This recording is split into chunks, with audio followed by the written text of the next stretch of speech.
Kebanyakan orang tidak berniat menghancurkan hidup mereka sendiri. Tetapi jalan menuju kehancuran ditaburi dengan langkah-langkah kecil yang hampir tak terlihat.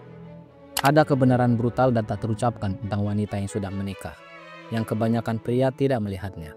Kebenaran itulah yang membuat mereka menjadi mangsa paling mudah.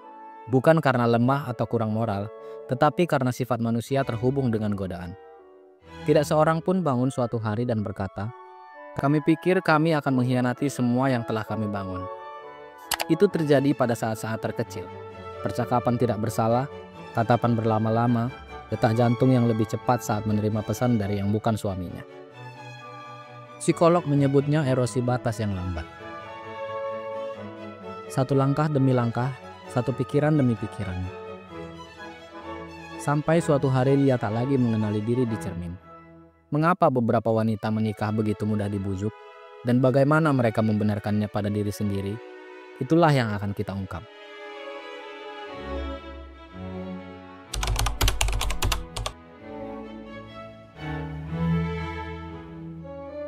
Beberapa wanita menikah tetap mencari validasi di luar pernikahan. Bagi sebagian, kini pengkhianatan yang tak termaafkan. Bagi yang lain, gejala akan masalah yang lebih dalam.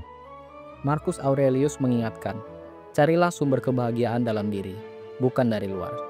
Tapi jika sumber itu mengering, salahkah mencari setetes air di tempat lain? Pernikahan besar adalah kemitraan seimbang. Helen Mirren menyebutnya ikatan yang bertahan melewati cobaan waktu. Namun, tidak semua pernikahan bertahan sekuat janji awal.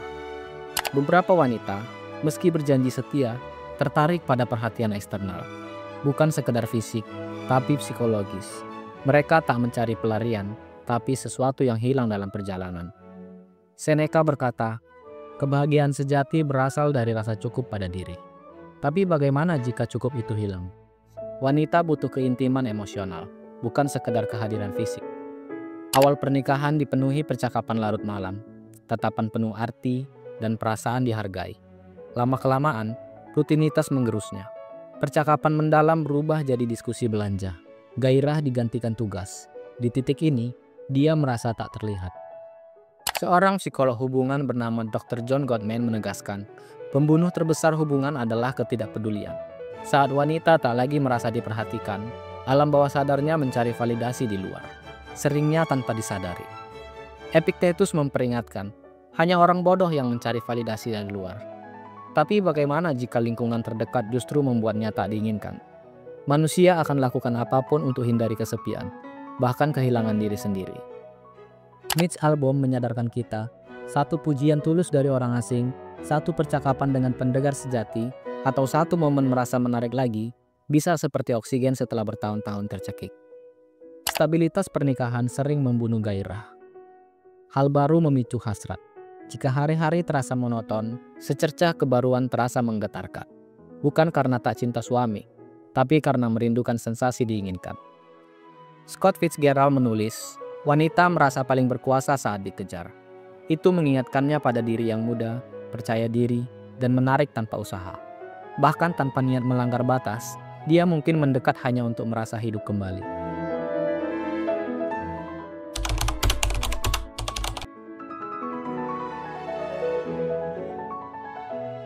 Alasan lain yang jarang dibicarakan adalah hilangnya identitas sosial. Setelah menikah, banyak wanita merasa bukan lagi individu, tapi istri seseorang, ibu seseorang. Identitas bergeser dari siapa kami menjadi siapa kami bagi orang lain. Sebelum menikah, dia punya impian dan minat sendiri. Setelahnya, peran sebagai pendamping dan ibu mendefinisikannya. Mulia tapi membatasi. Saat dia tak lagi menjadi diri sendiri, interaksi yang membebaskannya dari peran itu menjadi magnet. Terkadang, perhatian pria lain memenuhi kebutuhan itu. Epictetus memberi solusi. Kami tak bisa kendalikan apa yang terjadi, tapi bisa kendalikan reaksi kami. Alih-alih menghakimi, pahami akar masalahnya. Apakah dia merasa diperhatikan? Apakah dia merasa dihargai? Apakah dia merasa dicintai? Jika tidak, yang perlu diubah bukan perasaannya, tapi cara membangun kembali koneksi yang hilang.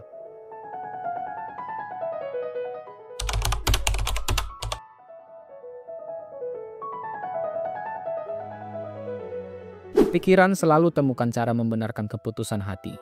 Perselingkuhan, baik itu fisik ataupun emosional, bukan ledakan mendadak, tapi erosi bertahap. Epictetus mengamati, jika seseorang mulai berbuat salah, dia akan temukan pembenaran. Prosesnya dimulai dari hal yang tak berbahaya. Apa salahnya? Kami hanya bicara. Ini belum perselingkuhan. Kami hanya menikmati momen. Otak manusia ahli menipu diri sendiri. Saat tindakan bertentangan dengan nilai moral, pikiran ciptakan alasan. Richard Feynman menegaskan, orang paling mudah dibodohi adalah diri sendiri. Perlahan, pembenaran ini mengikis batas. 1. Meremehkan tindakan. Ini cuma godaan. 2. Mengalihkan kesalahan. Jika suami lebih perhatian, kami tak butuh ini. 3. Mengkotak-kotakkan perilaku. Ini urusan pribadi, bukan urusan pernikahan. Perselingkuhan emosional lebih berbahaya daripada fisik karena batasnya kabur. SMS larut malam, berbagi rahasia, atau curhat hinting. Terasa tak bersalah sampai dia lebih terhubung emosional dengan pria lain daripada suaminya. Marcus Aurelius mengingatkan kita, lihatlah ke dalam diri. Sumber kebahagiaan tak berasal dari luar. Tapi jika sumber itu kering, wanita mulai bangun dunia rahasia yang memberi apa yang tak didapat dari pernikahan. Rasionalisasi puncak. Rasionalisasi puncak. Kami pantas dapatkan ini. Di tahap ini, tindakannya sepenuhnya dibenarkan. Kami sudah terlalu banyak berkorban. Dia mengabaikan kami bertahun-tahun. Kesediaan kami sia-sia. Hubungan dengan pria lain terasa lebih nyata daripada pernikahan. Melanggar batas bukan lagi pengkhianatan, tapi keadilan. Seneca mengingatkan, penderitaan terbesar ada dalam imajinasi kita. Emosi intens sering lahir dari narasi yang kita ciptakan sendiri. Kebahagiaan itu tak harus berasal dari luar. Itu hanya ilusi pikiran. Pilihan akhir ada di tangan. Cari validasi dari luar atau perbaiki yang rusak di dalam. Epictetus menegaskan, kebebasan sejati adalah mengendalikan diri sendiri.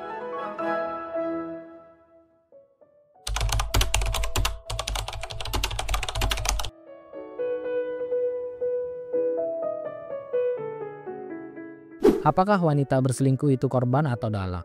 Tak ada jawaban hitam putih. Marcus Aurelius berkata, hidup kita adalah hasil pilihan kita.